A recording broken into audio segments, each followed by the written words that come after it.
Good evening and welcome, dear watcher.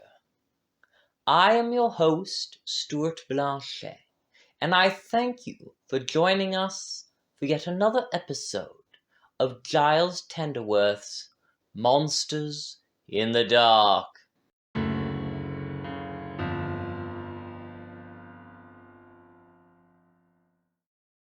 Episode 19, The Dream Eater.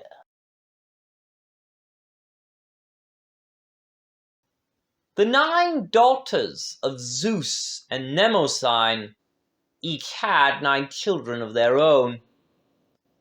Half of these were begat by mortal kind, and have been lost in the twistings and turnings of time.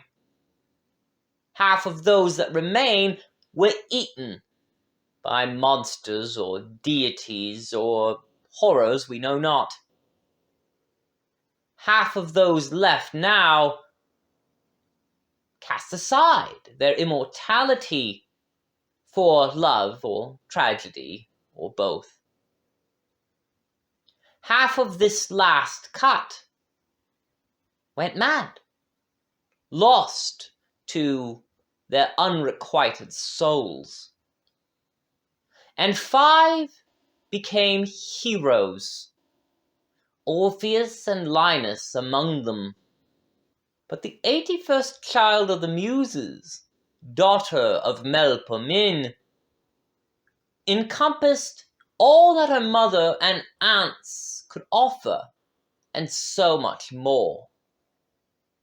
She delighted in passing along creativity and inspiration to any she touched, even with the lightest touch of her hair. But she was not what her mother wanted. She was not beautiful in the classical sense. She had no creativity of her own, and she was not tragic, at least not until the 9 muses cast her out. She wandered the earth, shedding one form after another, in hopes to appeal the muses' decision. But try as she might, the spark of creativity was simply not for her. And the more forms she took, the further she went from her half-goddess, half-mortal self, until neither part of her could recognize what she had become. Her bitterness turned to hate, turned to hunger, and she became the last muse of any artist she chose. She would push them to the end of their dreams and beyond, creating masterpieces that her aunts and mother could never dream of. And once they were done, once it was finished, she took from them their dreams, their masterpiece, and their lives whole, turning what should have been a triumph of goddess and mortal kind into a bitter, horrid defeat. Then she moves on to her next victim. The Lodge calls her Dream Eater, and they believe that she has changed her spirit so many times that death can no longer recognize her, but only the body she currently inhabits.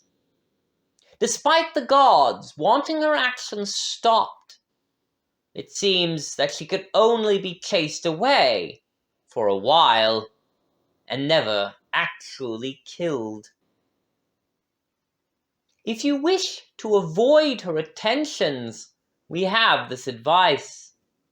Create the most hideous work you have ever created and hide it somewhere near your bed, attached to a lock of your hair.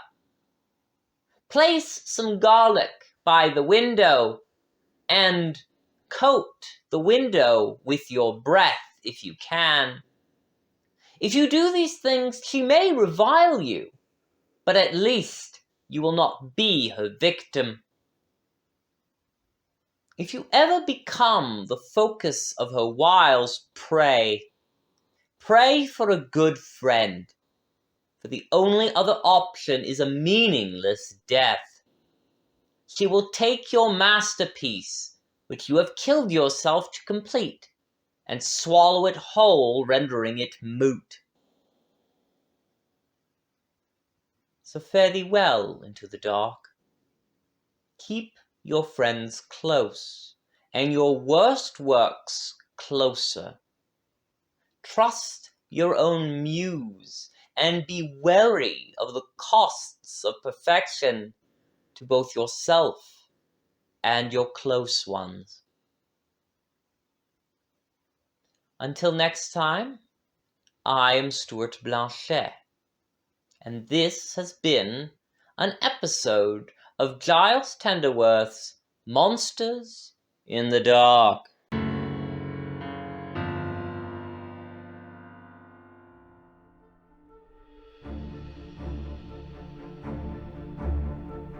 Please take the time to like and subscribe to our channel, and also check out our Kickstarter, more than a third of the way through. Till next time, keep safe, dear watcher. Good night.